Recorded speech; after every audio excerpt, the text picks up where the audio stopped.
So Cybertruck. Yes, I have a different shirt on. So Cybertruck. Um,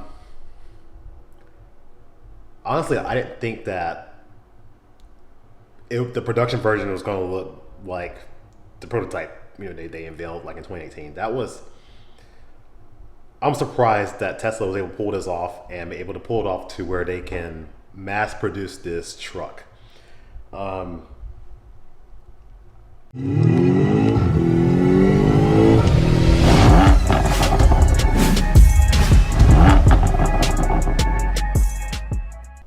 for the use of it, and I know people are like, well, you haven't seen it in person. I haven't seen it in person yet, but I've watched enough videos. I've saw everybody's delivery videos. I watched a lot of those delivery videos where I can make a at least an accurate assumption of what the vehicle looks like. I've seen a good representation, in the obviously the videos. The steel, the stainless steel in it. Honestly, it looks. I'm gonna be rough with it for the beginning. It looks like someone took a refrigerator and took. It looks like someone took a refrigerator, then took Iron Man. Yeah, Iron Man, the character, the superhero, put it in a blender along with some Halo Warthog type. I don't know, and just blend it all up, and this is what you got. Because I see the refrigerator sides, I see the Iron Man, face, the front end, and then I'm looking at some of the overall body lines. This looks like some vehicle I would get in like Halo or something, where I would just drive around. Something I just make believe doesn't exist in real life. It is a make believe vehicle, and here it is in real life. Now the practicality of the truck, I 11,000 pounds, towing capacity isn't,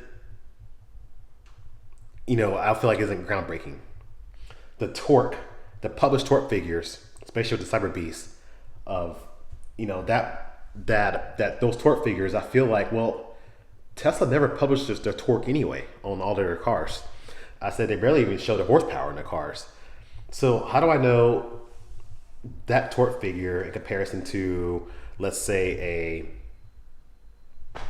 a Model S Plaid? Like, what are those things doing in torque? I mean, I know that there's some other things, and I'm sure that I could be wrong on this, but I think that electric vehicles make a lot different torque, especially at lower RPM, obviously 0 RPM. The whole bulletproof thing, cool. I mean, I guess I don't buy a vehicle thinking that I'm gonna be shot at any moment, but I mean, I guess it's the test of the durability to showing what it can withstand. Obviously, I took a dent in the Range Rover Sport from some shrapnel that was on the highway. I guess that instance it could have prevented any dent. But yeah, I was driving on the highway, and that was, a long story short, there was some road debris from, it was like a road sign that was ran over. It fell off a truck, and I went around a couple pieces, and of course, Dodge Ram does what Ram things do. What do Ram owners do? They just right through everything and ran over, shot pieces, and shrapnel went through, and I think a piece hit the side of the Range Rover, put a dent in it.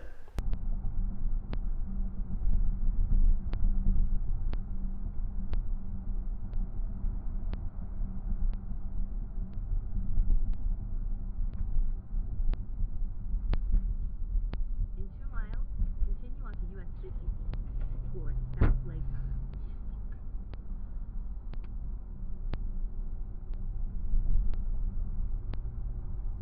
So I guess if I had a Cybertruck, yeah, it wouldn't matter. The power frunk. Now Tesla's never done a power frunk before, but it leads me to believe because Rivian has a power frunk and the Lightning has a power frunk. So I think that at that point Tesla, they had their hands tied. They had to do a power frunk. The glass, I don't know. The whole I'm talking the side glass on these things. Could I take a baseball and throw it and maybe hit this? If I don't throw it very hard, could I not break this glass? Especially if I hit these glasses double pane for sound installation. Probably not. So I don't know if that demonstration is quite accurate. I like to see him to take that steel ball and do it again like he did in that first and where he cracked it. Elon cracked it. You remember that? The wheels, the tires. I don't know. I'm not a fan of those either. Overall, the whole thing is just looks weird, and I don't know what Tesla's trying to do with this. I saw some crash test data. Yeah, the steel size it can yes it doesn't absorb, but it limits the fact that you don't need any steel crash beams behind the doors because the whole thing is stainless steel. So I think of it as the door is the crash beam. Now, when I talk about the front end, I don't know. I don't think there's any crumple zones to absorb, but also Tesla is really good at safety. So I'll just give them the benefit of the doubt that the truck is safe. Speed. The 0 to 60 in 2.6 seconds. Coming from someone who rented the Rivian quad motor, and I had a week with the Rivian R1T quad motor. The acceleration is nice that is there, but from a truck perspective, it's just like, okay, I think as long as it's something that can get 0 to 60 in like 5 seconds or less, it's pretty decent. I don't think you need much more, especially with a big truck. And I guess if you want to flex on people with your truck, say people making fun of you at the stoplight, and you feel like you need to show off and say, hey, look, at least I can beat you. Well, maybe that's it. Maybe that's just what it is, a flex against all the diesel owners out there. Towing, that whole thing with that sled, towing that sled. I don't know. I think I need more information on that.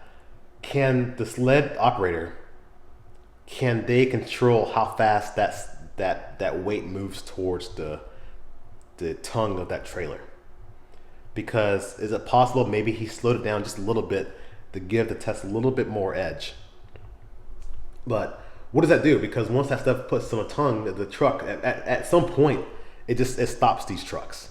So I don't know if anything can really massively pull that sled once it starts dragging.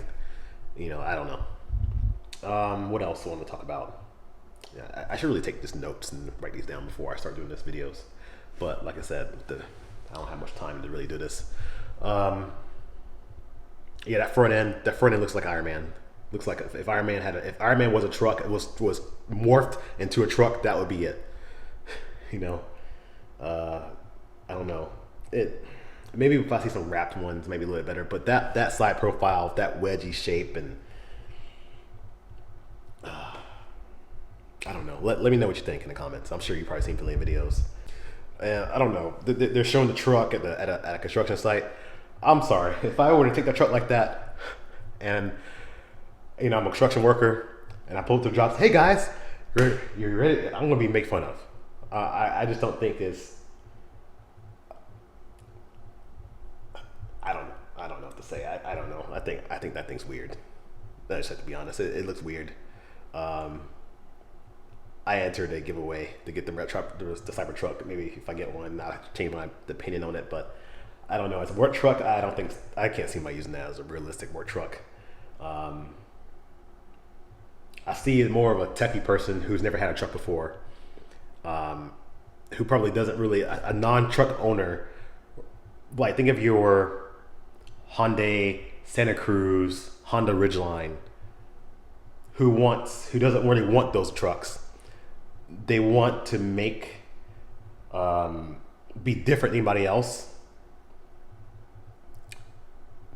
but they don't necessarily need all the truck capacity. Like they're not going to be, hooking up and towing campers and things like that. They're just going to be maybe, the occasional run to Home Depot, occasional maybe, U-Haul, 6x12 trailer. Maybe that's it. But I feel like a true truck person, someone who's cross-shopping an F-150 or Silverado, it doesn't have necessarily a Cybertruck on their list. I don't know. Let me know what you think.